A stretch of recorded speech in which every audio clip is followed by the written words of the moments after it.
الحمد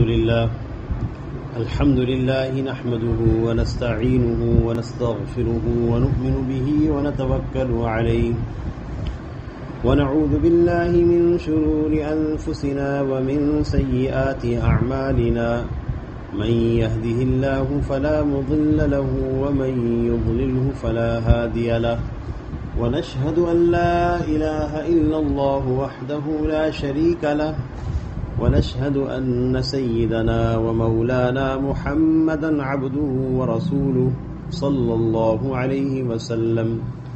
أعوذ بالله من الشيطان الرجيم. بسم الله الرحمن الرحيم. يا أيها الذين آمنوا إذا قيل لكم تفسحوا في المجالس فافسحوا يفسح الله لكم وَإِذَا قِيلَ انشُزُوا فَانشُزُوا يَرْفَعِ اللَّهُ الَّذِينَ آمَنُوا مِنكُمْ وَالَّذِينَ أُوتُوا الْعِلْمَ دَرَجَاتٍ وَاللَّهُ بِمَا تَعْمَلُونَ خَبِيرٌ. صدق اللہ العظیم. قابل احترام طالبات، اللہ رب العزت نے انسان کو بے شمار نعمتوں سے نوازا ہے اور دنیا میں اس کو ایک اعزاز عزت کی صورت میں دیا ہے. وَلَقَدْ كَرَّمْنَا بَنِي آدَمَ وَحَمَلْنَاهُمْ فِي الْبَرِّ وَالْبَحْرِ، کہ ہم نے بنو آدم کو عزت بخشی ہے. لیکن بنو آدم جب اللہ کے احکامات سے ہٹ جاتا ہے اور رسول اللہ صلی اللہ علیہ وسلم کے طریقوں کے خلاف چلتا ہے تو پھر یہ انسان بے عزت ہو جاتا ہے، ذلیل ہو جاتا ہے. اس لیے اللہ تعالیٰ نے انسان کی دو جہتیں بیان کی. لَقَدْ خَلَقْنَا الْإِنسَانَ فِي أَحْسَنِ تَقْوِيمٍ، اور دوسری جہت اللہ نے بیان کی ہے ثُمَّ رَدَدْنَاهُ أَسْفَلَ سَافِلِينَ، کہ ایک جہت انسان کی یہ ہے کہ احسن تقویم ہے، احسن تخلیق ہے، اللہ کے ہاں مقرب ہے، اللہ جل شانہ کے ہاں یہ انسان معزز ہے، اس کی دعائیں قبول کی جاتی ہیں. دنیا میں اس کو محبت سے نوازا جاتا ہے، عزت سے نوازا جاتا ہے، اس کا اکرام کیا جاتا ہے، اور آخرت میں جنت کی صورت میں دائمی نعمتوں کے ساتھ اس کا اکرام کیا جائے گا. لیکن دوسری طرف انسان کی جہت ایک اور بھی ہے، ثم رددناہ اسفل سافلین، کہ ہم نے اس کو نیچے گرنے والوں سے بھی نیچے گرا دیا، جو نچلے طبقے کے لوگ ہیں اس سے بھی نیچے کر دیا. کہ یہ انسان جب بدعملی پر آ جاتا ہے، اللہ کے حکموں کے خلاف چلتا ہے، اپنے مقصد سے ہٹ جاتا ہے، تو یہ انسان اللہ کی نگاہ میں بے عزت ہو جاتا ہے.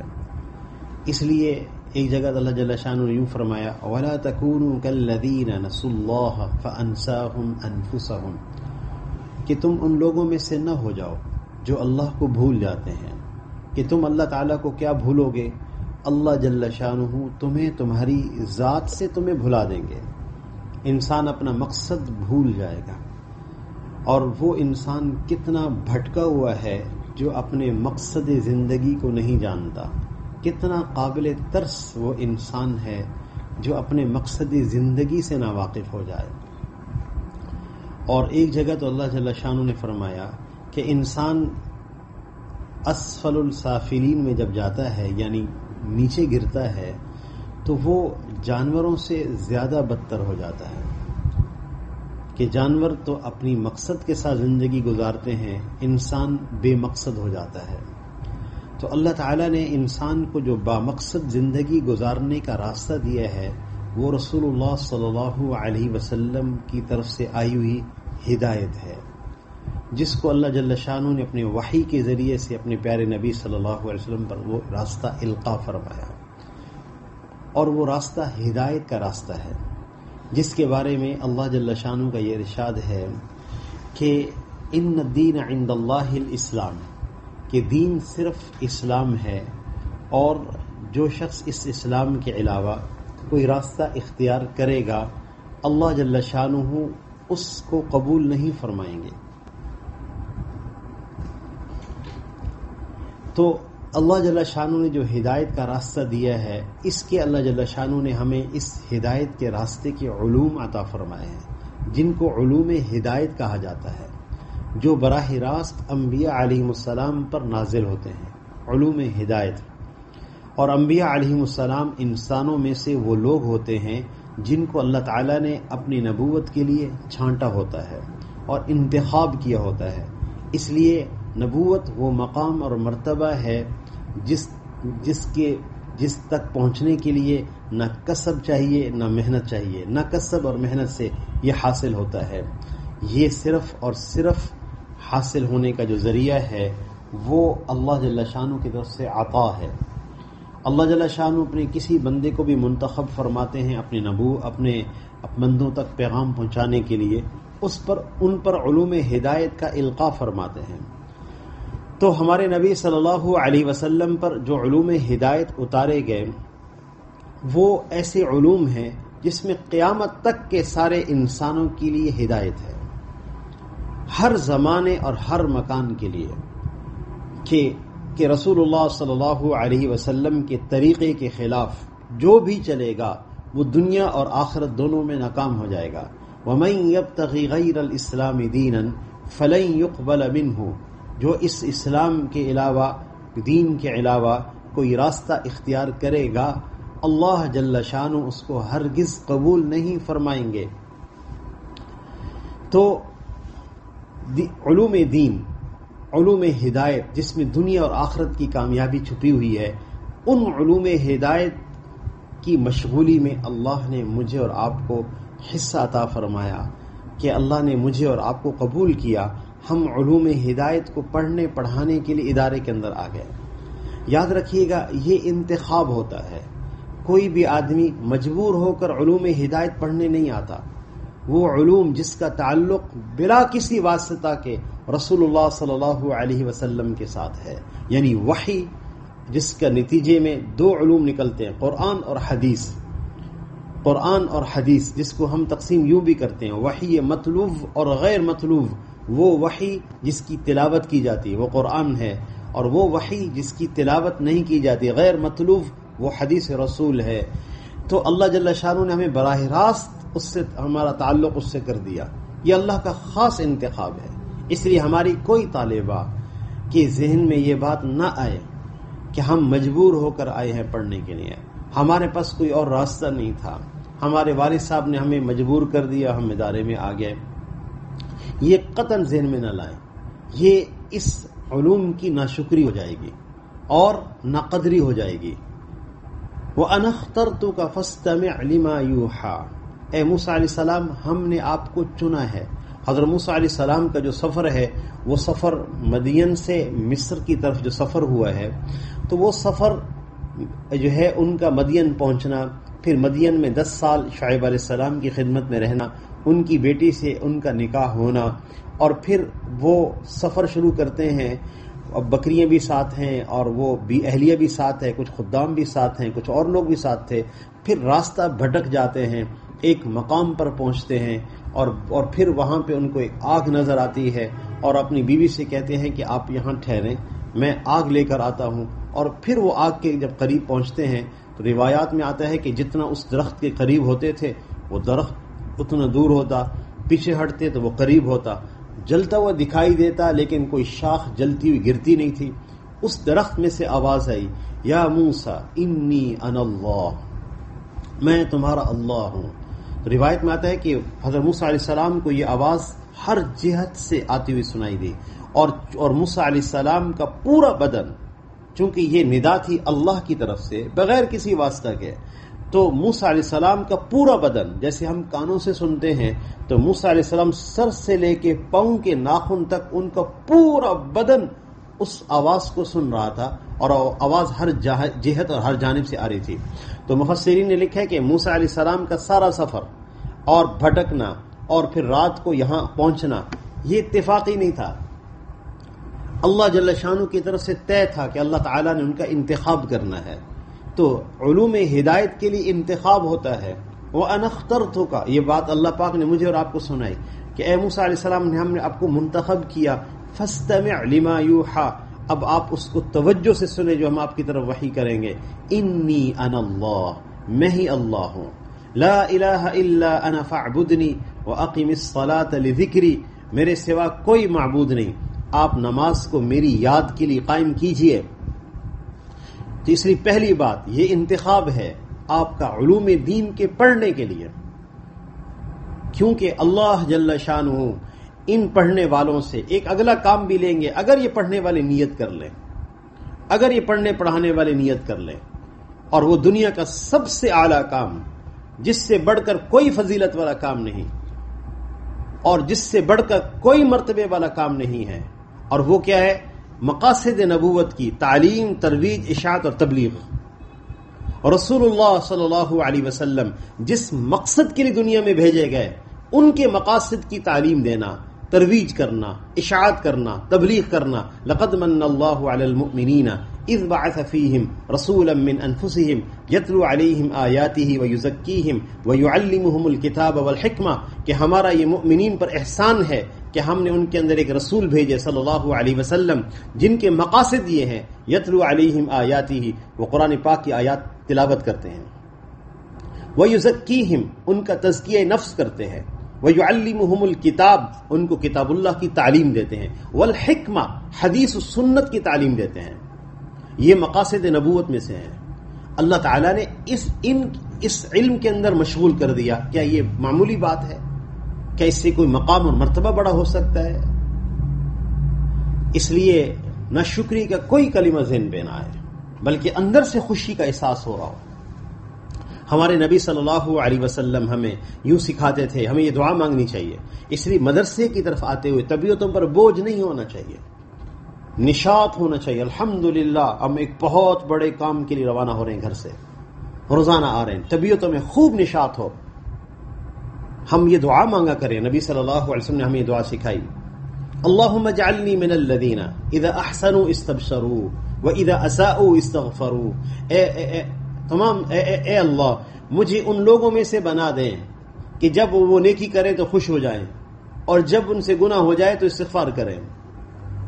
اللہ ہمیں ان لوگوں میں سے بنائے. یہ ہمارے نبی صلی اللہ علیہ وسلم کی دعا کردہ یہ دعا ہے جو آپ نے تعلیم فرمائی ہے. اس لیے پورے نشاط کے ساتھ آنا.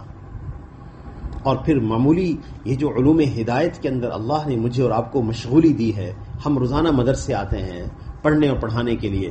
اس کے بارے میں حدیث میں کیا آتا ہے؟ آپ صلی اللہ علیہ وسلم کے ارشاد ہیں، صفوان بن عسال المرادی رضی اللہ تعالی عنہ رسول اللہ صلی اللہ علیہ وسلم کی خدمت میں آئے اور آ کر عرض کیا، یا رسول اللہ، میں علم دین سیکھنے کے لیے آیا ہوں. آپ ٹیک لگا کے بیٹھے تھے، اٹھ کر بیٹھ گئے. آپ نے فرمایا، ہنی ان لک، مبارک ہو، مبارک ہو. آپ نے فرمایا، ما مررت بحجر ولا شجر الا استغفرک، تو جس درخت اور پتھر کے پاس سے گزرا ہے اس نے تیرے حق میں مغفرت کی دعا کی ہے. یہ کام معمولی نہیں ہے جس کے لیے چناؤ ہو گیا، بس نہ قدری اور نہ شکری نہ ہونے پائے. کسی بھی علم کی فوقیت کا احساس قلوب پر نہ ہو اس علم دین کے علاوہ. اور پھر اس سے بڑھ کر کیا بات ہو سکتی ہے؟ ہمارا علوم دین کے اندر مشغول ہونا، پڑھنا پڑھانا، اور اس کی مشغولی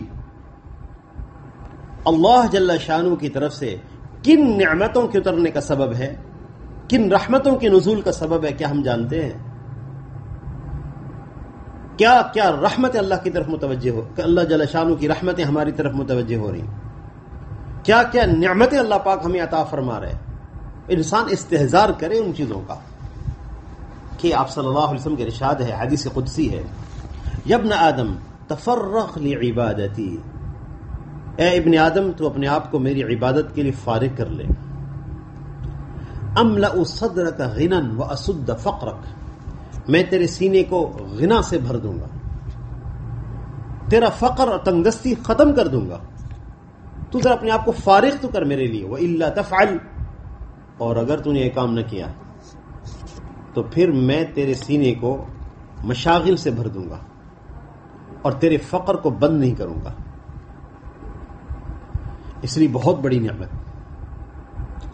يَرْفَعِ اللَّهُ الَّذِينَ آمَنُوا مِنْكُمْ والذین اوتوا العلم درجات. اللہ جل شانہ فرما رہے ہیں کہ اللہ جل شانہ بلند کرتے ہیں ایمان والوں کے اور اہل علم کے، جن کو علم دیا گیا اللہ ان کے درجات کو بلند کرتے ہیں. تو اس علم ہدایت کی مشہوری اللہ کی طرف سے بہت بڑی نعمت. لہذا اس علم کو لیتے وقت آداب کے ساتھ اس علم کو لیا جائے. ایک بات ذہن نشین رہے، ہمارے ہاں جو مقصود ہے اداروں سے، مختلف ادارے مختلف تعلیمی جہتوں پر کام کرتے ہیں اور ان کے اپنے اپنے مقاصد ہوتے ہیں، اور اس سے انسانوں کی مادی ضرورتوں کی بھی چیزیں پوری ہو جائیں اس کے اعتبار سے بھی تعلیمی ادارے کام کرتے ہیں. اسلام نے کسی چیز کو منع نہیں کیا. ہر ضرورت جس پر تعلیمی ادارے کام کرتے ہوں اور انسانوں کی ضرورتوں کو وہ پورا کرتے ہوں، اگر اس میں نیتیں درست کر دی جائیں وہ سب چیزیں عبادت ہو جاتی ہیں. بلکہ یہاں تک اگر کوئی شعبہ طب کی تعلیم حاصل کر رہا ہے، ڈاکٹر بن رہا ہے، اگر اس کی نیت یہ ہے کہ میں اس کے ذریعے سے لوگوں کو نفع پہنچاؤں، تو یقین کیجئے اس کا ہمہ وقت علم طب کی جو مشغولی ہے وہ بھی عبادت میں شمار ہوتی ہے. کوئی آدمی انجینئر بن رہا ہے اور اس سے مقصود اس سے لوگوں کو نفع پہنچانا ہے، تو ہمارا دین اس سے روکتا نہیں ہے. اور اس کا مقصد اگر لوگوں کو نفع پہنچانا ہے کہ اس کی ہمہ وقتی مشغولی اس علم کے اندر اس کے لیے عبادت بنے گی، اجر و ثواب کا ذریعہ ہوگی. لیکن اداروں کے مقاصد ہوتے ہیں. ہمارے ہاں درس نظامی کے اداروں کو بنانے سے مقصود کیا ہے؟ رسول اللہ صلی اللہ علیہ وسلم کی جو مقاصد نبوت ہیں ان کی ترویج، اشاعت اور تعلیم کے لیے افراد تیار ہو جائیں، اور اس کے علاوہ کوئی مقصد نہیں. ایسے افراد تیار ہوں جو دینی قیادت کر سکیں، ایسے افراد تیار ہوں جو دین کو صحیح معنوں میں اور اس کی حدود اور رعایت کے ساتھ عمل کرتے ہوئے بھی اس کو آگے لوگوں تک اس کی تعلیم اور تبلیغ کے ذریعے سے اس کو آگے پہنچا دیں، نسل انسانیت کی تربیت فرما دیں. اور دین چونکہ ہمارے تمام شعبہ زندگی کو محیط ہے، ہر شعبے کو اس کا دین سمجھا دیں. ایسے افراد تیار ہو جائیں. اس لیے ہمارے ہاں جو سکولنگ کی تعلیم بھی ہے وہ بھی اس نیت سے ہے کہ یہ سکولنگ کی تعلیم ہمارے دین کے کام میں معاون بنے.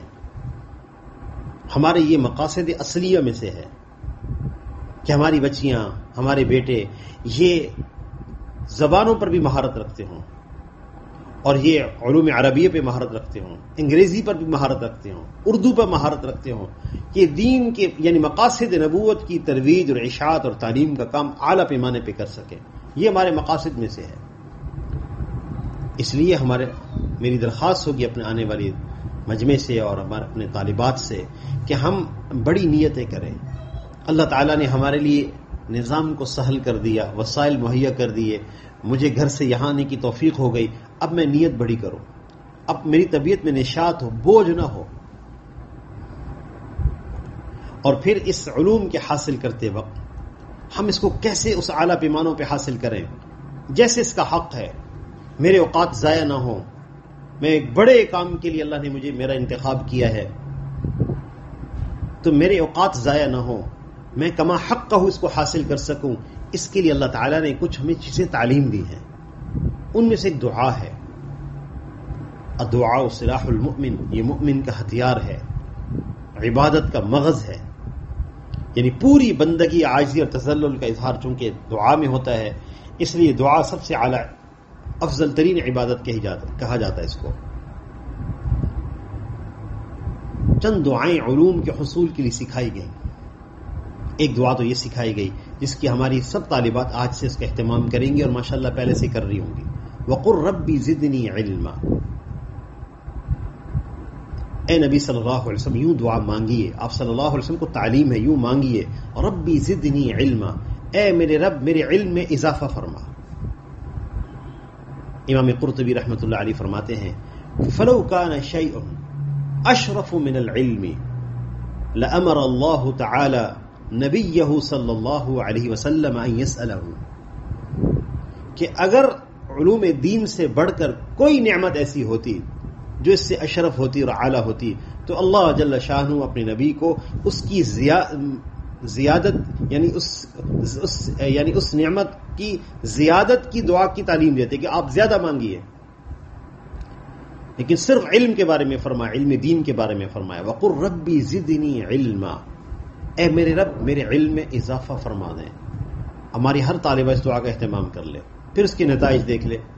اور دوسری دعا جو حضرت موسیٰ علیہ السلام کو اللہ تعالیٰ نے تعلیم دی ہے، اور وہ الفاظ موسیٰ علیہ السلام کے ہیں، اور جس دعا کو اللہ نے مجھے اور آپ سب کو وہ دعا سنائی جو موسیٰ علیہ السلام نے نبوت ملنے پر مانگی ہے، اور جس دعا کے آخر کے الفاظ یہ ہیں قال قد اوتیت سؤلک یا موسیٰ، اے موسیٰ جتنی دعا آپ نے مانگی ہم نے سب عطا کر دیا آپ کو. یہ اللہ نے مجھے اور آپ کو سنایا ہے کہ یہ دعا تم بھی مانگو، محروم نہیں رہو گے. ہم علوم دین حاصل کرتے وقت یہ دعا مانگیں گے، اور اس کے الفاظ یہ ہیں رب اشرح لی صدری، اے اللہ میرا سینہ کھول دے. مجھے علوم دین کے حاصل کرتے وقت کسی قسم کا کوئی شک شبہ نہ ہو، میرے دل پر کسی اور علوم کی فوقیت نہ ہو، میں کسی سے متاثر نہ ہوں. افمن شرح اللہ صدرہ للاسلام فہو علی نور من ربہ، کیا وہ شخص جس کا سینہ اللہ پاک نے کھول دیا ہو اور وہ اللہ کی طرف سے خاص نور پر ہو، جس کا سینہ اللہ پاک کھول دیتے ہیں، شرح صدر فرما دیتے ہیں، اس کو اللہ اپنا ایک خاص نور ہدایت عطا فرماتا ہے. اس لیے علوم دین کو حاصل کرتے وقت پورے شرح صدر سے حاصل کرنا کہ دل کی گہرائیوں میں یہ بات جاگزی ہو کہ کامیابی اس دین کے ساتھ ہے، اس کے علاوہ کوئی راستہ کامیابی کا نہیں، اور کوئی علم اس سے بڑھ کر فوقیت نہیں رکھتا. میں سب سے اعلیٰ علم کے حاصل کرنے کے اندر مشغول ہوں. پورے شرح صدر سے علم کو لینا ہے. میں مجبور ہوں، میں بے بس ہوں، مجھے مجبور کر کے یہاں لایا گیا، یہ باتیں دلوں میں نہیں آنی چاہیے. الحمدللہ ہماری بیٹیوں کے دلوں میں یہ باتیں ہیں بھی نہیں، وہ تو خوشی سے آئی ہیں، خوشی سے آتی ہیں، تشریف لے جاتی ہیں. تو رب شرح لی صدری، شرح صدر سے علم لینا ہے تو اللہ سے مانگنا پڑے گا اے اللہ میرا سینہ کھول دیں. ویسر لی امری، میرے معاملے کو میرے لیے آسان کر دیں. علماء نے لکھا ہے کہ دین کا کوئی کام یا محنت یا خدمت یا اس کا مشغلہ یا اس کی مصروفیت یا اس کا پڑھنا پڑھانا، اس کے لیے کچھ اسباب چاہیے ہوتے ہیں. اللہ جل شانہ تو پوری قدرت رکھتے ہیں کہ بغیر اسباب کے سارے کام بنا دیں، لیکن ظاہری دنیا میں اسباب درکار ہوتے ہیں.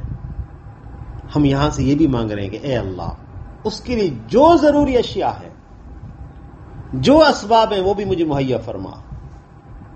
اور یاد رکھیے آسان وہی ہوتا ہے جس کو اللہ آسان کرے.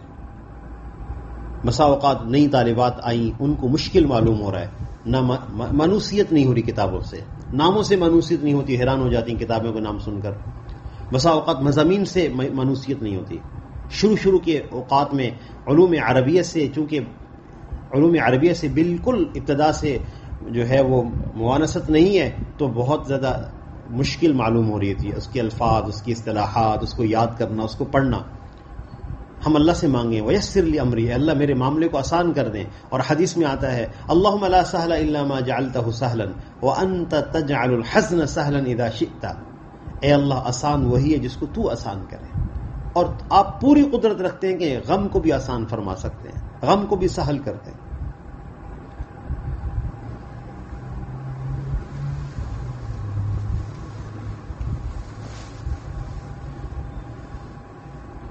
تو اللہ جل شانہ سے مانگا جائے ویسر لی امری، اور پھر واحلل عقدۃ من لسانی، اے اللہ میری زبان کی گرہ کھول دیں. بسا اوقات سبق یاد ہوتا ہے، استاد صاحب پوچھتے ہیں، معلمہ پوچھتی ہیں، سنایا ہی نہیں جاتا. ہم مانگیں اللہ سے یفقہ قولی، میری زبان کی گرہ کھول دیں. حضرت موسیٰ علیہ السلام نے جب یہ دعا مانگی تو اس دعا کے اخیر کے الفاظ یہ ہیں قال قد اوتیت سؤلک یا موسیٰ، اے موسیٰ ہم نے جو کچھ آپ نے مانگا ہم نے عطا کر دیا. تو ہم اللہ سے ان علوم کے حصول کے بارے میں مانگیں گے کہ اللہ ہمارے لیے آسان کر دے. تو اللہ جل شانہ کا ایک بڑا احسان یہ ہو گیا ہے کہ اللہ پاک نے علم ہدایت کی مشغولی میں قبول فرما لیا ہے. اب اس کا شکر بھی ادا ہو اور دل سے اس سے اللہ سے مانگا بھی جائے، اور پھر اس کے جو مقاصد ہیں اس کی طرف نظر کی جائے کہ ہمارا مقصد کیا ہے، کہ ہم ان علوم دین کو حاصل کریں گے، اور پھر جو ہمارے پیارے نبی صلی اللہ علیہ وسلم کا مقصد تھا، مقاصد تھے آپ کے، ہم اس مقاصد میں، اس کی تعلیم میں، اس کی ترویج میں، اس کی اشاعت میں، اس کی تبلیغ میں اپنی صلاحیتیں لگائیں گے. آنے والی ساری انسانیت کو، آنے والی نسلوں کو ہم دین کے ہر شعبے میں رہنمائی دیں گے. یہ ہم نیت کریں، بڑی سی بڑی نیت کریں. اور اللہ جل شانہ نیت کرنے پر عطا فرماتے ہیں، نیت کرنے پر اجر عطا فرماتے ہیں. حدیث میں آتا ہے کہ ایک آدمی رات کو سو جائے تہجد کی نماز کی نیت کر کے، اور وہ نہ اٹھے تو اس کو تہجد کی نماز کا اجر دیا جاتا ہے، اور نیند کہ وہ صدقہ میں رہی. اس لیے اعلیٰ سے اعلیٰ نیت کرنا، اور پھر اخلاص کہ ہم سب اللہ کی رضا کے لیے پڑھ رہے ہیں، ہمارے اللہ ہم سے راضی ہو جائے. تو اللہ تعالیٰ سے دعا ہے کہ اللہ تعالیٰ ہم سب کو عمل کی توفیق عطا فرمائے. وآخر دعوانا ان الحمد للہ رب العالمین.